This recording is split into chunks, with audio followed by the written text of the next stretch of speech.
Your Honor. All rise. Season 3, Episode 36, Thursday, March 26, 2026. Yes, sir. All clear. Ladies and gentlemen, you folks may be seated. Excuse that for a second. Good afternoon, ladies and gentlemen, and welcome back to the Pennsylvania College Basketball Court, or the PCBC for short. This is Season 3, Episode 36, Renegade Elite 8 time in Pittsburgh.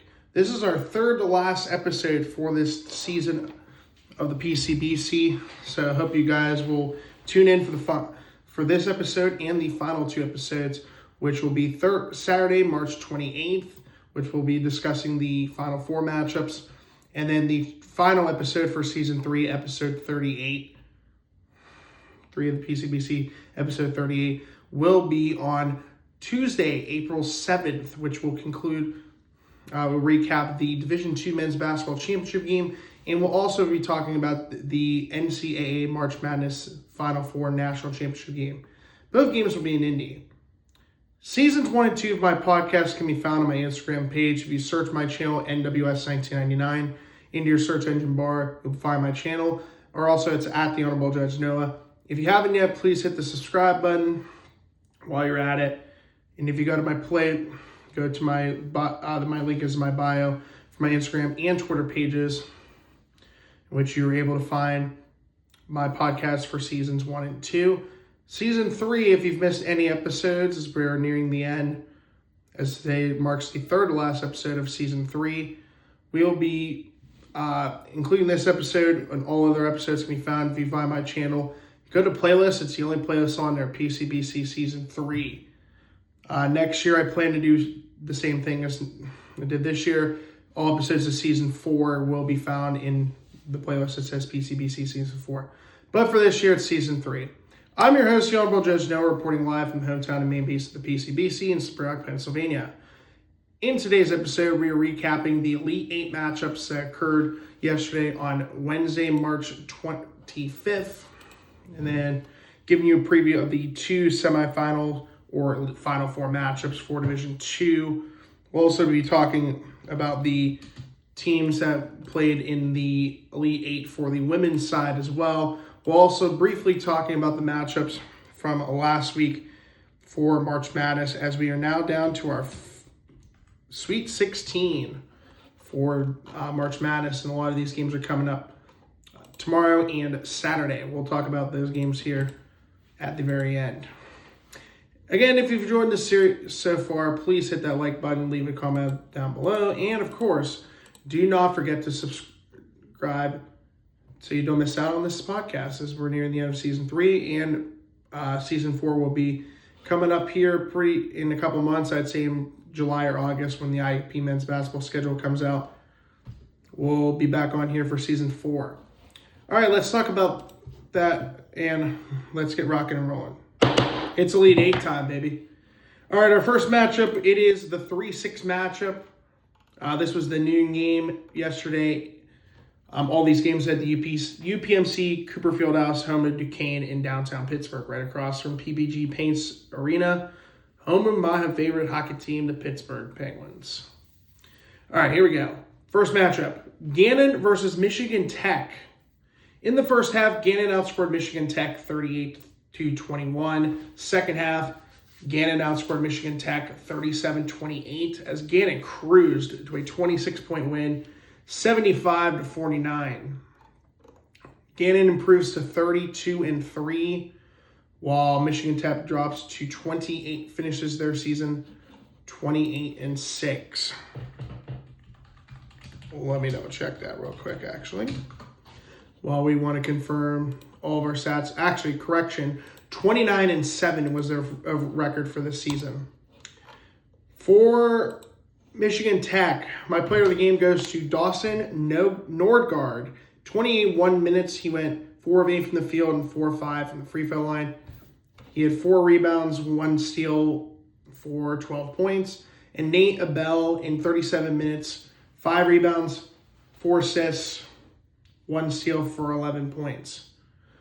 Overall, The Huskies of Michigan Tech shot 28.6% from the field, 16 of 56, 8 of 22 from the free throw line, 36.4%. Ouch. And 9 of 35 from the free throw line, 25.7%. Also an ouch. For Gannon, my player of the game goes to, I'm going to go with Pace Prosser, who was the Atlantic Region MVP. Boo. 30 minutes, went 3 of 10 from the field, 1 of 4 from three-point range, so he was terrible from the field. Where he gets his points, 12 of his points came from the free throw line, and he went 12 of 12 from the free throw line. 4 rebounds, 3 assists, 2 steals for 19 points. Precious Adiru, 26 minutes, 7 of 11 from the field, 3 of 5 from three-point range, 0 of 2 from free throw line. 4 rebounds, 1 assist for 17 points. And Mackenzie Morgan, 22 minutes, 1 rebound, 3 steals for 12 points. Overall, the Golden Knights of Gannon shot 43.6% from the field, 24 of 55, 20 of 32 from the free throw line at 62.5%, and 7 of 17 from the free throw line at 41.2%. The 2:30 matchup, the number 2 seed in California State East Bay, the only team in the Division II that was still undefeated at 33-0, taking on Oklahoma Baptiste, the 7 seed. And just double checking to see if I can figure out where Oklahoma Baptiste is on my bracket. There they are. Okay, so they are 30-3, pretty sure. Okay, yeah. So, Oklahoma Baptiste, Cal State East Bay. In the first half, Oklahoma Baptiste outscored Cal State East Bay 48-28. Second half, Oklahoma Baptiste outscored Cal State East Bay 30-27. As the undefeated season ends for Cal State East Bay as they lose 78-55. Oklahoma Baptiste improves to 31-3, while Cal State East Bay finished their season 33-1. For Oklahoma Baptiste, my player of the game goes to Jackson Green. 34 minutes, 8 of 16 from the field, 1 of 5 from three-point range, 6 of 8 from the free throw line. 8 rebounds, 2 assists, 1 steal for 23 points. Terry Koner Jr. in 37 minutes, 5 rebounds, 1 assist for 17 points. Seth Granberry, 26 minutes, 5 rebounds, 1 steal for 10 points.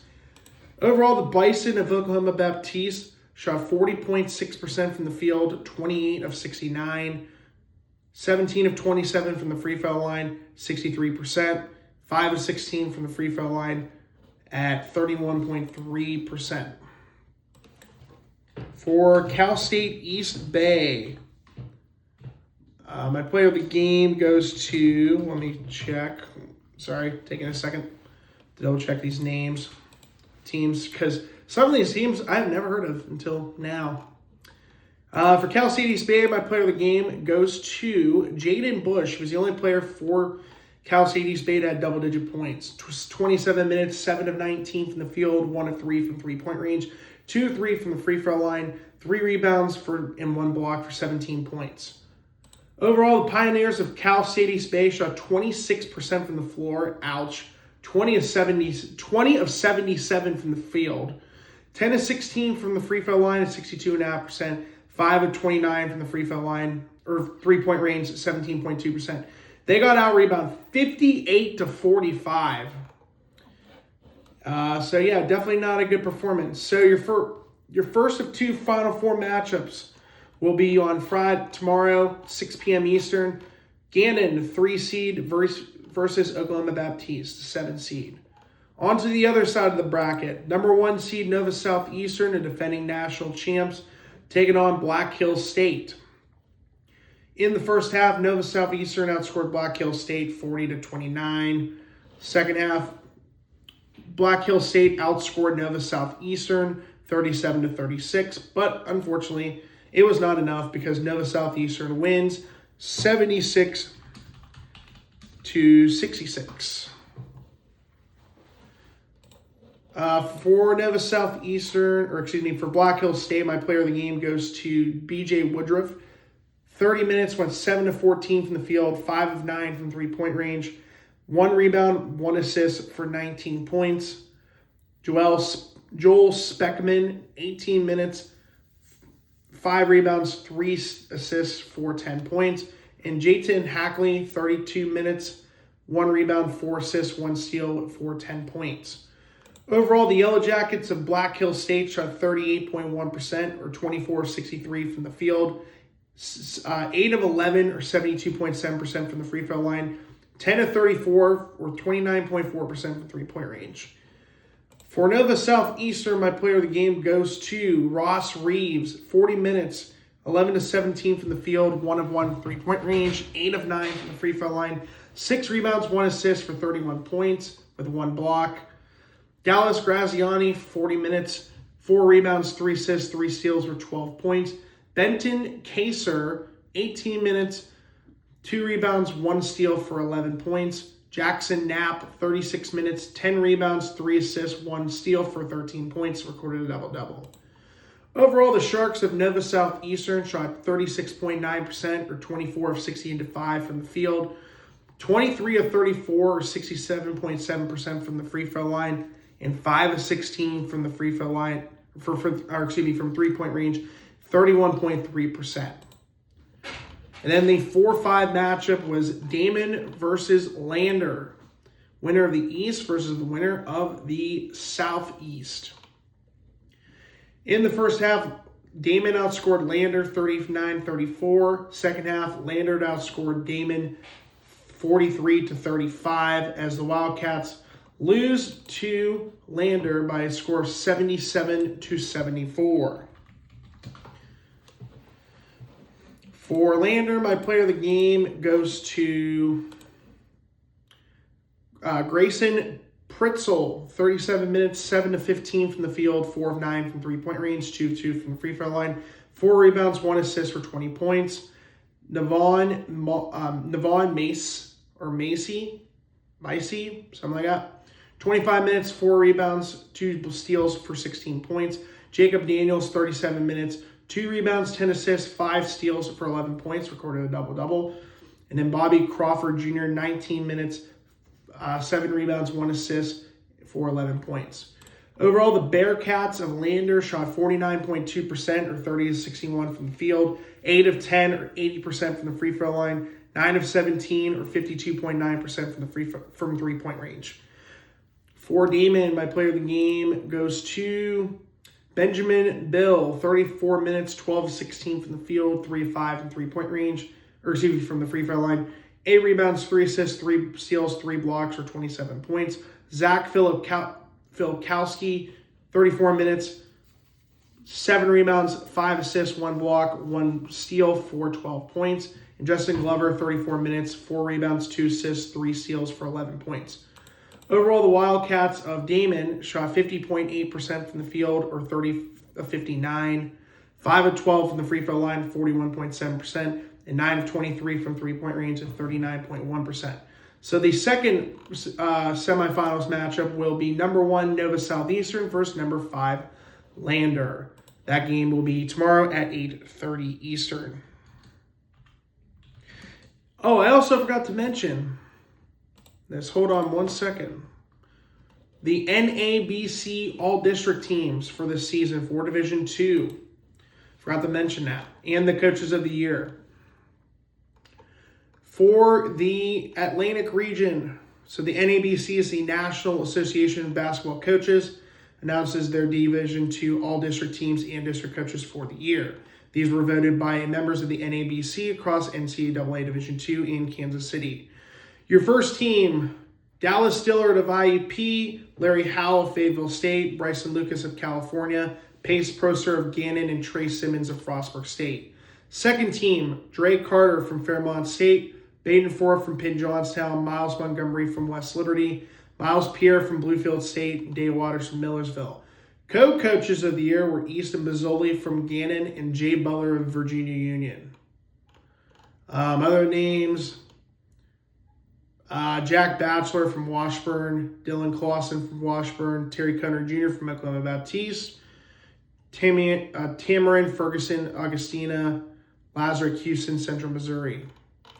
Coach of the year was Brenton Ballard of Washburn.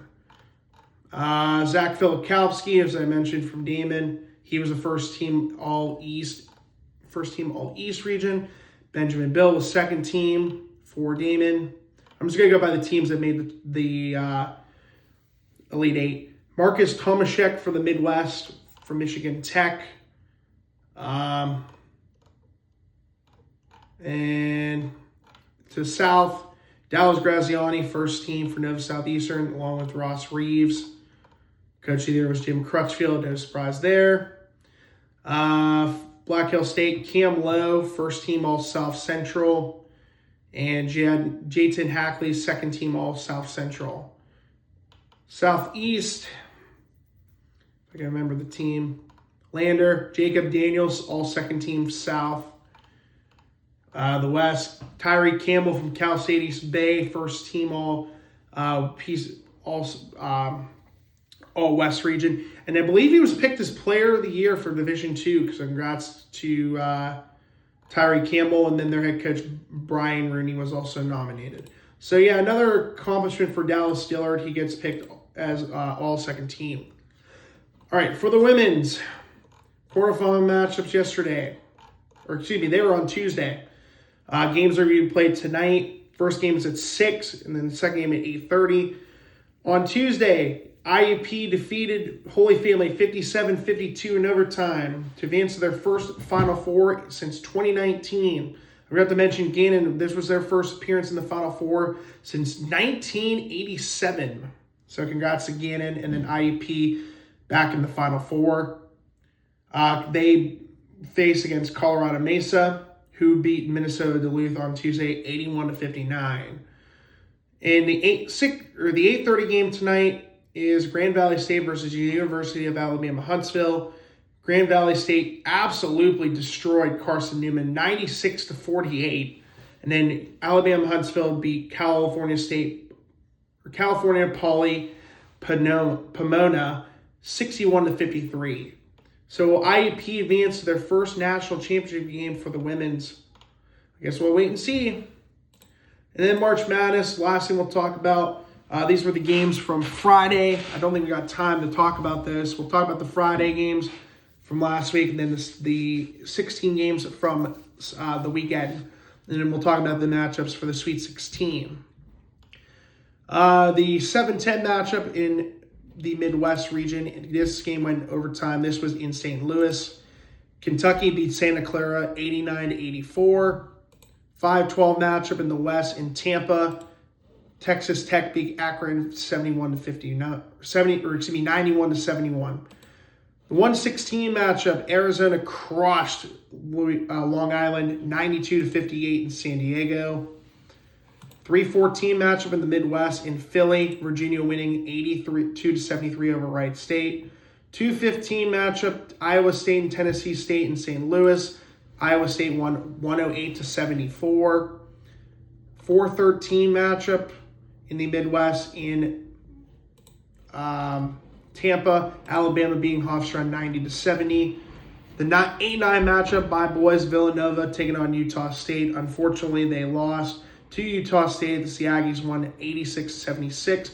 But good first year for Villanova. A good first year for Kevin Willard for Villanova, as Villanova's back on the right track. Hopefully they will be able to recruit. They already got a 4-star recruit for next season, so we'll see what happens. The 6-11 matchup, Tennessee versus the media darling, Miami of Ohio in Philly. Tennessee crushed Miami 78-56. Iowa and Clemson, the 9-8 matchup in Tampa. Iowa winning 67-61 with former Northwest Missouri State head coach Ben McCollum in his first year at Iowa after leading Drake they almost made it to the Sweet 16 last year. 5-12 matchup in the East, St. John's and Northern Iowa. St. John's won 79-53. UCLA and Central Florida, the 7-10 matchup in Philly. UCLA winning 75-71. 2-15 matchup in the West in St. Louis. Purdue crushed Queens, North Carolina. They are merging with Elon next season. Purdue beat them 104-71. In the South region, in Tampa, the home team, Florida, the defending national champions, absolutely destroyed Prairie View and A&M. 114-55, the biggest 116 win in tournament history, and the second overall biggest win in tournament history. 4-13 matchup, Kansas versus California Baptiste in San Diego. Kansas won 68-60. 7-10 matchup in St. Louis, Missouri and Miami. Miami wins 80-66. And the 2-15 matchup in Philly, UConn facing Furman. UConn won 82-71. Round of 32 on Saturday, Michigan beat St. Louis 95-72 to advance to Chicago. Michigan and Louisville. Michigan State beating Louisville 77-59 to advance to Washington, D.C., along with Duke destroying TCU 81-58. They actually came out to play. Houston, the 2 seed, taking on 10 seed Texas A&M. Houston going home, as they will be at home in Houston, as they won 88-57. In the West, Texas, the surprise underdog. The only team to make the Sweet 16, as Sean Miller, who grew up in Elwood City, about 22 miles from where we are sitting right now, here in Slippery Rock. As Texas wins 74-68 against Gonzaga, and they are off to San Jose. Illinois and VCU, Illinois winning 76-55. They head to Houston. Nebraska and Vanderbilt. Nebraska wins its first 2 tournament games in school history this year, off to Houston. Arkansas, led by John Calipari and Sean Dale Jones, former IUP basketball super phenom. His brother Malik Thomas is on that Arkansas squad. They head to San Jose as they win 90-4-88 against High Point. Into the Sunday matchups. Purdue and Miami. Purdue beats Miami 79-69. Purdue heads to San Jose. Iowa State beat Kentucky 82-63. They head to Chicago. St. John's wins at the buzzer against Kansas 67-65, and they head to Washington, D.C. Tennessee and Virginia. Tennessee won 79-72 as Tennessee heads to Chicago. Iowa upset number 1 Florida 73-72. Bennett Sturritz and Ben McCollum head to the Sweet 16 in Houston. Arizona Arizona won 78-66 against Utah State. Arizona heads to San Jose. UConn beat UCLA 73-57. They head to Washington, D.C. And the Midwest final game, Alabama crushed Texas Tech 90-65 as they head to Chicago. Your Sweet 16 matchups for tomorrow. Wait, is today 22nd? Oh, I'm so sorry. Actually, I do apologize. The Sweet 16 matchups are today, actually. The first one is at 7:10. This is in San Jose at the SAP Center, home of the San Jose Sharks. Purdue, number 2 seed, taking on 11 seed Texas. 7:10 Eastern on CBS. 7:30 on TBS. South Region, first game in Houston. 4th seed Nebraska versus number 9 Iowa. That should be a good game. 9:45, 1 seed Arizona versus number 4 Arkansas in the West in San Jose. Then at 10:05, the home team Houston, the number 2 seed, taking on 3 seed Illinois. Tomorrow, in the East, in Washington, D.C. at 7:10 Eastern on CBS, Duke, number 1 overall seed, taking on the Johnnies of St. John's, number 5 seed. Then in the Midwest, in Chicago, number 1 seed Michigan taking on number 4 seed Alabama. 9 on TBS. 9:45 on CBS in Washington, D.C. Number 2 seed UConn and number 3 seed Michigan State. Then at 10:10 Eastern on TBS, number 2 seed Iowa State and number 6 seed Tennessee in Chicago at the United Center. East games are being played at, I believe it is Capital One Arena, which is the home of the Washington Capitals. Yep. And in the Midwest, in Chicago, the United Center. The West is at the SAP Center in Houston. In the South, I believe these games are being played. These games are being played at the Toyota Center, which is the home of the Houston Rockets. So yeah, once again, the West, San Jose, SAP Center, home of the Sharks, the NHL. The East, Washington, D.C., Capital One Arena, home to the Washington Capitals in the NHL. And Georgetown technically plays there too, the college team. The South, games are being played in Houston at Toyota Center, home of the Houston Rockets. And then the Midwest, the United Center in Chicago, home of the Blackhawks and the Chicago Bulls.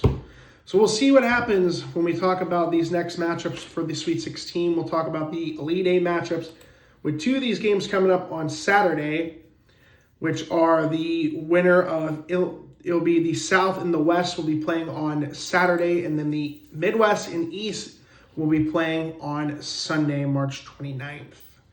Then we'll talk about the Final Four matchups when we talk about our final episode on April 7th, along with the National Championship game on Monday, April 6th. Well, that's going to do it for this episode. I hope you guys will join me for the final 2 episodes.